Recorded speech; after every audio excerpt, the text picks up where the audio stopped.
আসসালামু আলাইকুম গাইস, কি অবস্থা, কেমন আছেন? আশা করি সকলে ভালো আছেন। তো নতুন একটা ব্লগ নিয়ে আপনাদের মাঝে আবারও চলে আসলাম। তো আজকে যে জায়গায় যাইতে আছি, জায়গাটা পুরাই অন্যরকম বলতে আজকে আমরা যে জায়গায় আছি এটা হচ্ছে সিলেট সুনামগঞ্জে, মানে নিকরি হাওরে। আসলে আমরা একটা ভোট ভাড়া করছি, যেটা দাম প্রায় 1 লাখের মতো খরচ গেছে, মানে একদিনের জন্য। তো এখানে আমরা আমাদের পুরো ফুল ফ্যামিলি মিলা, আমরা মানে অনেকদিন হয়েছে ট্যুর মুর দিই না, তাই সবাই মিলা চলে আসলাম একটা নতুন ট্যুর দিতে। আর আজকের ট্যুরে আমার ফ্যামিলির কেউ নাই, এখানে আছে আমার বড় ভাই হৃদয়ের ফ্যামিলি, এমনকি রাব্বিবের ফ্যামিলির মানুষ আছে। আর বাড়তি লোক হিসাবে আছে আমি আর মেহেদি আর আমি হচ্ছে রাব্বিবের টিমের লোক, যেই কারণে আমরা তাদের একজন পরিবারের সদস্য হিসেবে আমরা তাদের সাথে চলে গেছি। আসলে ভোটটা যে আমরা ভাড়া করছি, হ্যাঁ, এটা রাব্বিবের পরিবার কিংবা হৃদয়ের পরিবার কেউ জান না। সবাইকে বলছি আমাদের একটা সমস্যা হয়েছে, আপনাদের সবার আসতে হবে, এই কথা বইলা সবাইকে বাড়ি থেকে নিয়ে আইছি বলতে আমরা কোন ভোটটা নিয়ে সেই সুনামগঞ্জে গেছি, তাও আবার একদিনের জন্য। আর অনেক জার্নি করে আইছি, এখন খুব খারাপ লাগতেছে, তাই একা গান শুনতেছি। চলেন গানটা শুনে আসি। না পাইলাম আমি দেখা, না পাইলাম সঙ্গীন সাথী, আমার সঙ্গীর সাথী কেউ হইব না রে,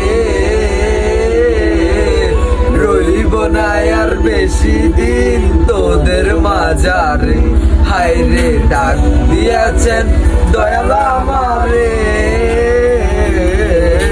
রইব না আর বেশি দিন তোদের মাঝারে। আর গান গাইতে গাইতে খুব খিদা লেগে গেছে, তো এখনো খাওয়ার সময় হয় না, তাই ভাবলাম সবাই তো না খেয়ে রয়েছে, সবাইকে একটু চা বানাই দিই। হ্যাঁ, আমি চা বানাইতে আপনারা পুরো ভর্তি একবার দেখে নেন, ঠিক আছে?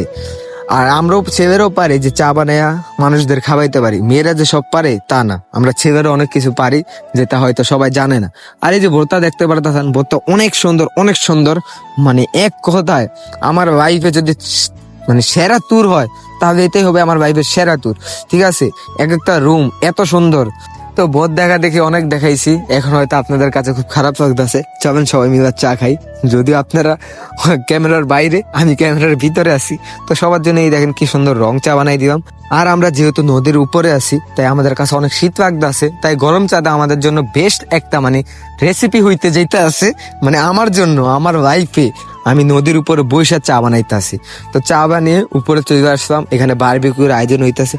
ও মামা, এখানে এসে দেখতেছি রাব্বি ভাই কি সুন্দর নাচতে পারে, আর হৃদয় ভাই তো আছে বিনোদন দেওয়ার জন্য।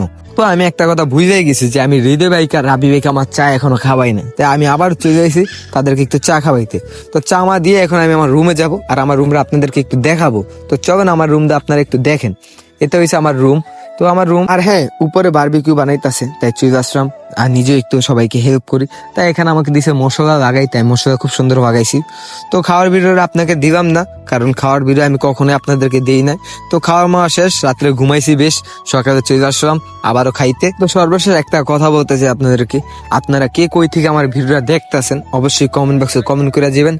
আর আপনারা কেউ যদি এই ভোটটা ভাড়া করতে চান তাহলে অবশ্যই কমেন্ট বক্সে কমেন্ট করবেন, নিচে বড় ভাইয়ের নাম্বার দেওয়া থাকবে। তো সবাই ভালো থাকবেন, সুস্থ থাকবেন, আল্লাহ হাফেজ।